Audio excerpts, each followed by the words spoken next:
राधे राधे आप सभी को। नहीं करेंगे। जो भगवत मार्ग से विमुख चल रहे पापी जन, दुष्ट जन, प्रपंची जन, इनकी बातें सुनना, इनसे बातें करना, इनसे गोष्ठी करना बंद कर दो, नहीं तो नरकगामी हो जाओगे। जो दूसरे की निंदा करते हैं, दूसरे की निंदा सुनते हैं, दूसरे की निंदा का अनुमोदन करते हैं, तीनों को बराबर दंड मिलता है।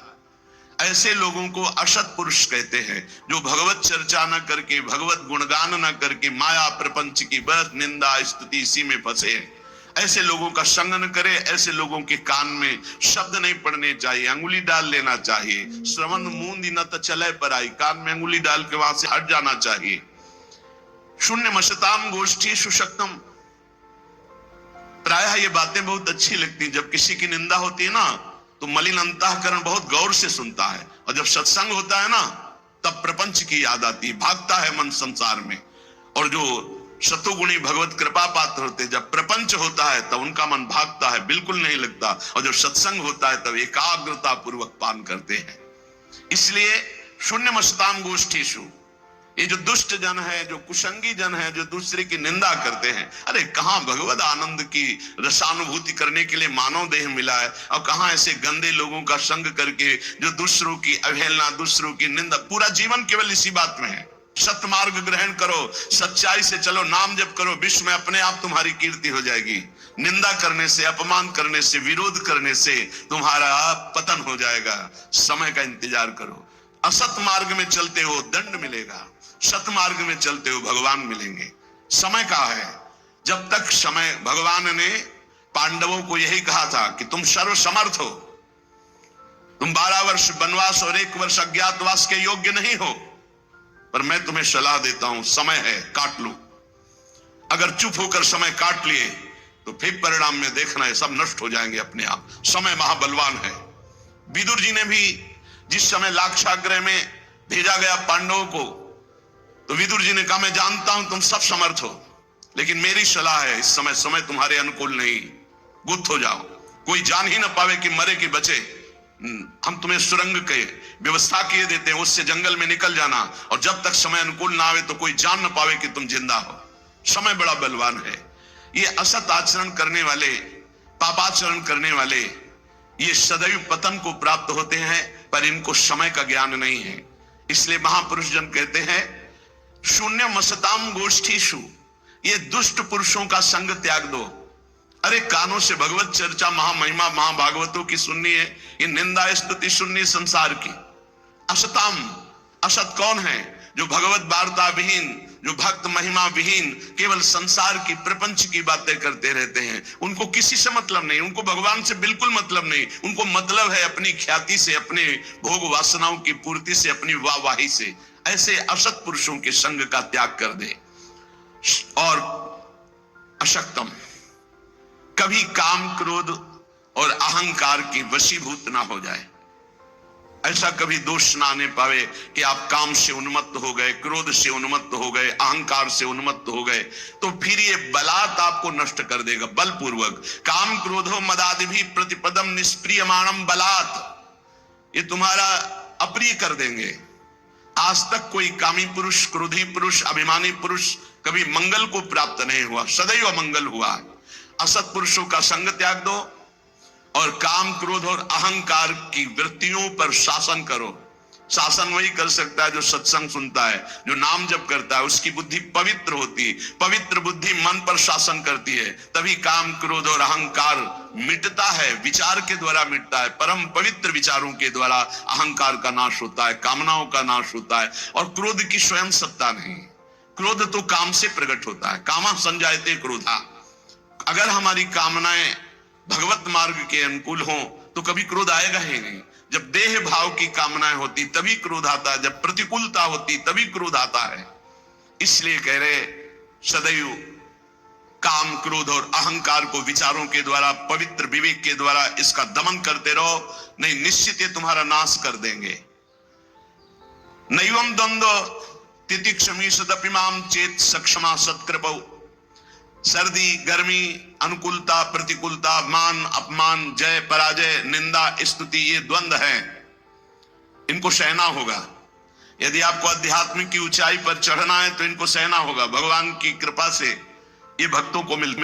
चक्की देख के दियो कबीरा रोए, दो पाटन के बीच में साबित रहा न कोई। ये लाभ हानि, जय पराजय, दुख सुख, मान अपमान, निंदा स्तुति, ये ऐसे माया के पाठ हैं दो, इसमें सब पिसते रहते हैं। तो बोले बचा कौन? तो चलती चक्की देख के दिया कमाल ठठाए, और रहे सहारे कील के तो बाल न बाका जाए। ये द्वंदात्मक संसार चक्र जिससे चलता है वो कील है भगवान।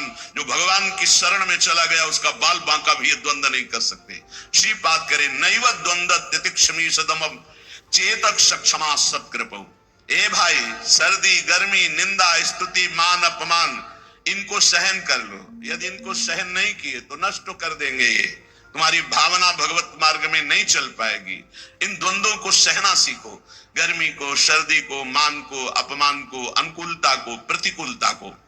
ये जाति, ये पाति, ये कुल धर्म, ये सब अविद्या है, मायाकृत है। अगर भगवत प्राप्ति करनी है भगवान के वचन मान लो। सब धर्मों का एक फल है भगवत चरणारविंद की शरणागति, भगवत चरणारविंद का सतत आश्रय चिंतन। नहीं, गोस्वामी जी कह रहे सो सब धर्म करम जरी जाहु, जहां न राम पद पंकज भाव। वो सब धर्म कर्म में आग लग जाए जो भगवान से प्रेम न करा दे। इसलिए कह रहे छोड़ो, इसलिए कह रहे छोड़ो। भगवत चरणारविंद की वृत्ति तभी आती है जब अनन्य आश्रय होता है प्रभु के चरणार। इसीलिए कह रहे बोले ऐसे नाम की गड़गड़ाहट हृदय में गुरु कृपा से गंगा की धारा की तरह अविरल चल पड़ी। राम कृष्ण हरि, राम कृष्ण हरि, इससे बढ़कर कोई मार्ग नहीं। ये तुका का अनुभव, तुकाराम जी कह रहे तुका का अनुभव। न इससे बढ़कर कर्म मार्ग, न संन्यास मार्ग, न तपस्या, न पुरस्चरण, न वेदाध्ययन, न दान, न योग। क्या निरंतर नाम रूपी गंगा चल पड़ी हृदय में, निरंतर नाम। तो तुकाराम जी से प्रश्न किया कि जब ऐसा सर्वश्रेष्ठ आनंद का मार्ग है नाम जप, भगवान की भक्ति, तो सब क्यों नहीं करते, क्यों इधर उधर भटक जाते हैं?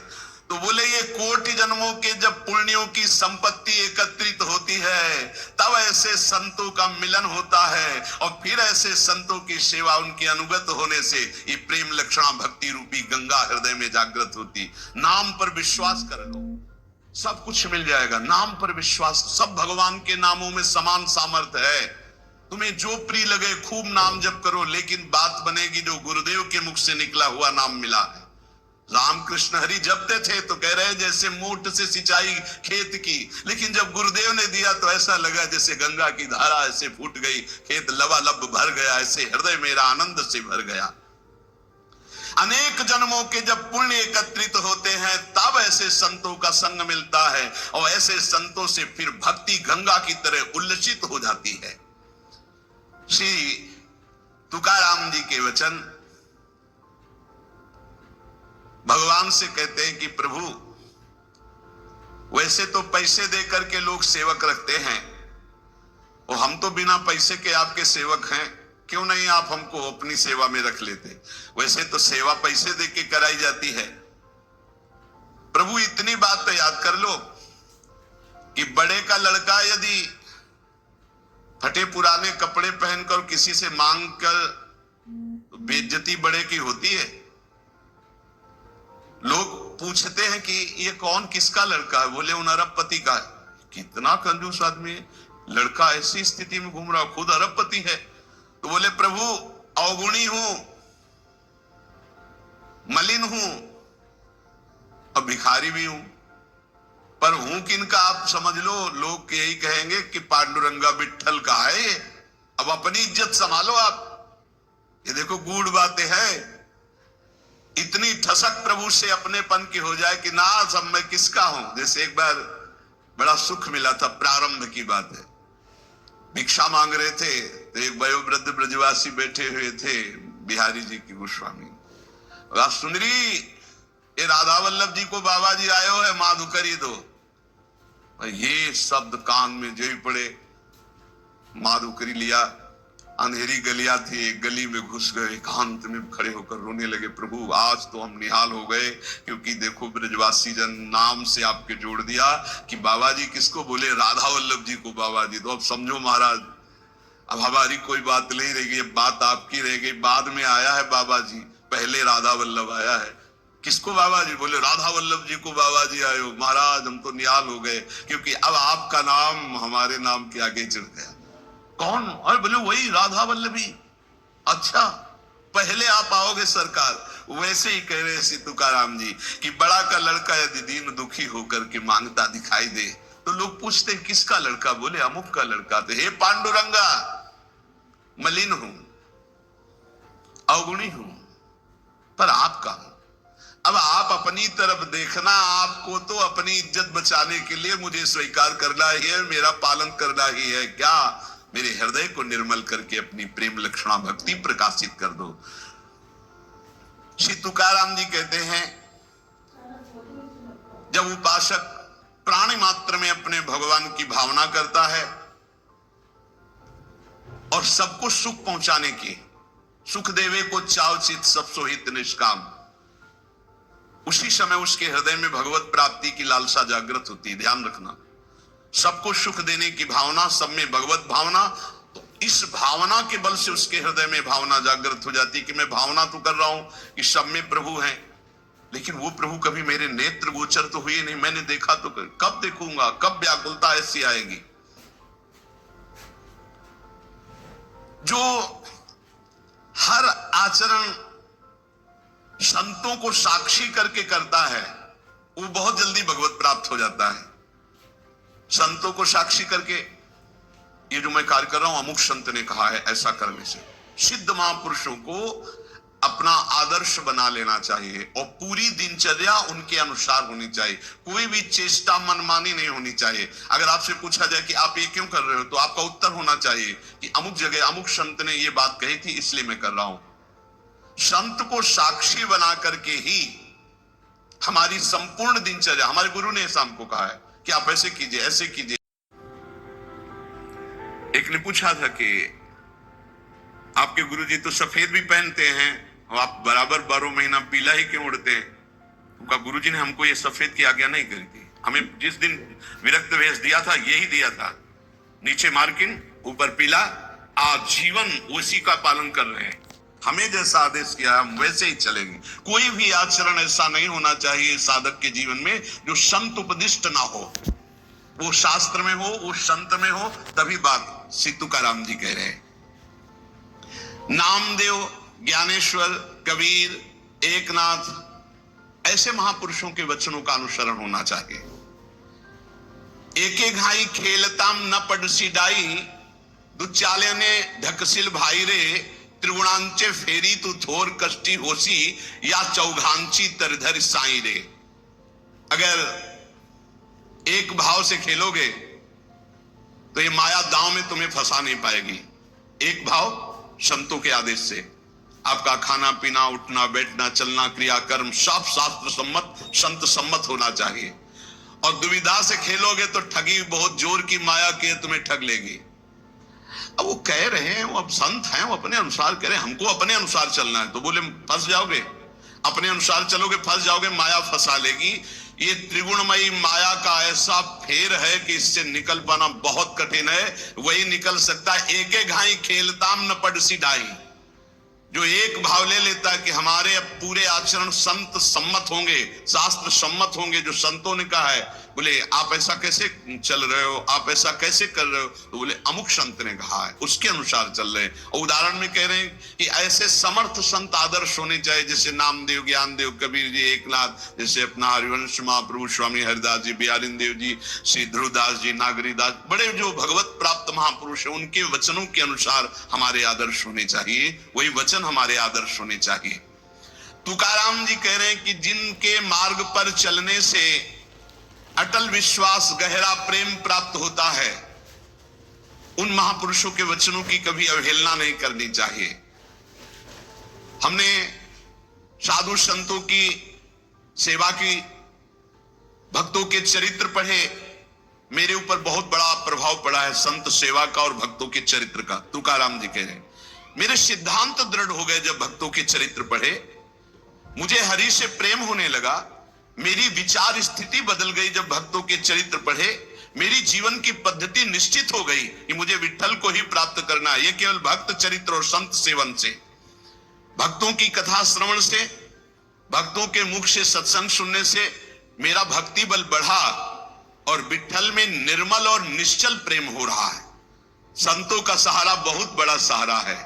ये संतों के मुख से निकली हुई भगवत वार्ता कामधेनु है, इष्ट काम को पूर्ण करने वाली है, भगवत प्रेम आनंद बढ़ाने वाली है, सन्मार्ग दिखाने वाली है, भगवत प्राप्ति का निश्चय कराने वाली है, सही आचरणों का सिद्धांत देने वाली है। जो संतों के मुख से निकली हुई चर्चा है, तुकाराम जी कहते हैं इससे इष्ट भाव पुष्ट हुआ, शीलवान हुए, साक्षात्कार करने की लालसा बढ़ी, धर्मी और नीति इनमें हमारे जीवन में बहुत लाभ प्राप्त हुआ। हरि जनांची कोणाना घडावी निंदा, साहत गोविंदा ना ही त्यांचे। कभी किसी भक्त की निंदा न करना। नहीं, गोविंद अपनी निंदा सह सकते हैं, भक्त निंदा कभी नहीं सह सकते। हरिजनांची कोणा ना घड़ावी निंदा, हरिजनों की कभी निंदा मत कर देना। भगवान की निंदा कर दोगे सह जाएंगे, लेकिन भक्त निंदा करोगे तो गोविंद का इतना कोमल हृदय है कि वो भक्त निंदा नहीं सह पाते। भक्त निंदा करने वाले को वे चाहे जितना छल छद्म करना पड़े उसको नष्ट कर देते हैं। और उनके लिए क्या है, कोई भी उनके लिए तो बड़ा है नहीं। आप देख लो, दुर्वासा से बड़ा तपस्वी कौन होगा जो अम्बरीश जी की अवहेलना करना चाहा तो फिर त्रिभुवन में भागना ही पड़ा। द्रौपदी जी को जब क्षोभ हुआ तो कौरवों का नाश निश्चित हो गया। पांडवों से वैर करने वाला कुल सहित नष्ट हो गया। पांडवों के प्रति थोड़ा बलराम जी का प्रेम कम था, दुर्योधन के प्रति अधिक था, तो भगवान ने परिक्रमा में भेज दिया, चलो तीर्थ याटन करो भारत की।